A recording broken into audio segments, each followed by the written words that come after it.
कहा भी गया है। मान्यवर, मैं जो इनके समर्थन में, जिनको पॉपुलर लैंग्वेज में अर्बन नक्सल कहते हैं, वो बुद्धिजीवी भाइयों को सवाल करना चाहता हूं। मैंने 6 दिन से लगभग 2000 आर्टिकल निकाले, सारे बुद्धिजीवी भाइयों ने लिखे हुए। मेरे पास इसका पूरा जिस्ट भी है। ये सभी आर्टिकलों में सभी आर्टिकल हथियार उठाकर घूमने वाले माओवादियों के साथ चर्चा करो, वो न्याय के लिए लड़ रहे हैं, उनको मारना नहीं चाहिए, इनके प्रति सिंपैथी होनी चाहिए, सरकार विकास जल्दी करे, इस प्रकार के। एक भी आर्टिकल जो 8 साल का अबूझ बच्चे को उठा ले जाकर हाथ में हथियार पकड़ा दिए, इसकी मां के लिए नहीं है। मान्यवर, एक भी आर्टिकल अपने गांव से खेत में जाते हुए किसान का पैर उड़ गया और पूरा जीवन दिव्यांग बन गया, इसकी सिंपैथी के लिए नहीं है। 5000 से ज्यादा सिक्योरिटी फोर्सेस लड़ते लड़ते शहीद हो गए, उनकी विधवाओं के लिए एक भी आर्टिकल नहीं है, इनके अनाथ बच्चों के लिए एक भी आर्टिकल नहीं है। आपकी मानवता संविधान तोड़कर हथियार लेकर घूमने वालों के लिए ही है। इनके हथियारों से जो नागरिक मारे जा रहे हैं, इनके लिए आपकी मानवता नहीं है।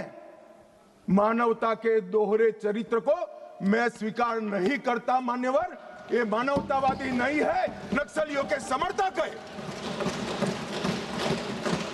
अगर मानवतावादी होते तो वो किसान का पैर उड़ गया, इसकी भी चिंता होगी।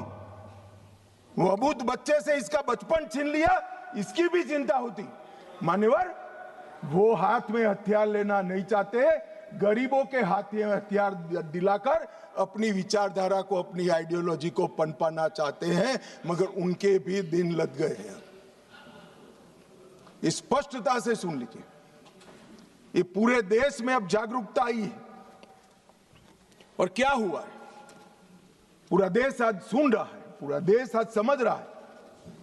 मान्यवर, मैं आज एक और बात बता दूं। किसी सदस्य ने जिक्र किया सलवा जुड़म का, और कांग्रेस के नेता और सारे लोग, मैं नाम देना नहीं चाहता वरना फिर से खड़े हो जाएंगे। मान्यवर, सलवा जुड़म का जजमेंट जो है, इसका पक्ष लेते हैं। मान्यवर, सलवा जुड़म की शुरुआत 2005 में राज्य समर्थित, मतलब सरकार समर्थित जन आंदोलन के रूप में हुई। आदिवासी युवाओं को एसपीओ बना गया, जिसको कोया कमांडो कहते थे, और उनको ये जो आतंक फैलाते थे, इनके सामने लड़ने के लिए ट्रेनिंग दी गई। मान्यवर, एम्बुश की रणनीति जो अपना रहे थे, इसके खिलाफ उसी प्रकार की रणनीति अपनाने का निर्णय हुआ। अब मैं ये पूछना चाहता हूं कि सलवा जुड़म की शुरुआत किसने की? मान्यवर, किसी बीजेपी के कार्यकर्ता ने नहीं की थी।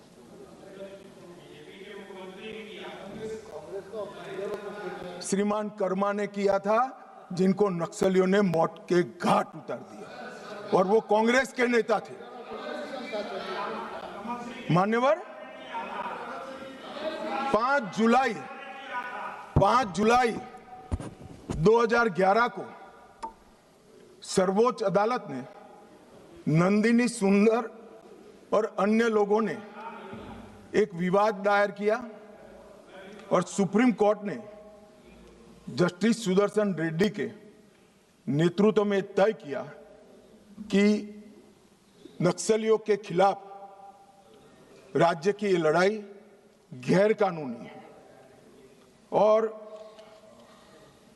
तुरंत ही इनको हथियार वापस लेने का ऑर्डर कर दिया। परिणाम क्या हुआ मान्यवर?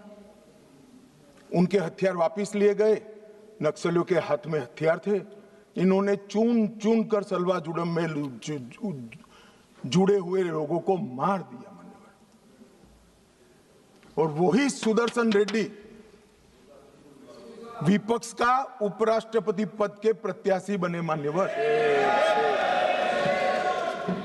कांग्रेस पार्टी जो कह रही ना हमारा क्या लेन देन है, ये लेन देन है। जो देश की कानून और व्यवस्था में मानता है वो सुदर्शन रेड्डी को कभी अपना प्रत्याशी नहीं बनाना चाहिए मान्यवर। हमारे यहां न्याय तंत्र की व्यवस्था है। जो जज बनता है उसको तटस्थ माना जाता रहे, ये हमारे न्याय तंत्र की आत्मा है।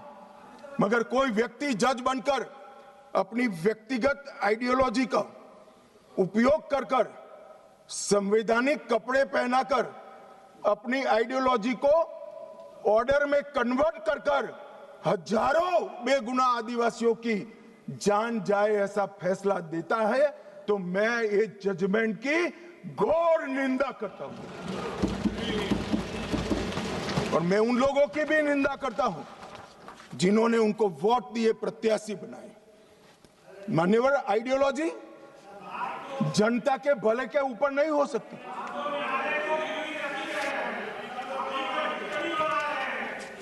मान्यवर, आइडियोलॉजी कभी अबूझ आदिवासियों की सुरक्षा के ऊपर नहीं हो सकती। आइडियोलॉजी जनता के भले से ऊपर नहीं हो सकती। मान्यवर, ये कह रहे हैं विकास नहीं है, विकास नहीं है।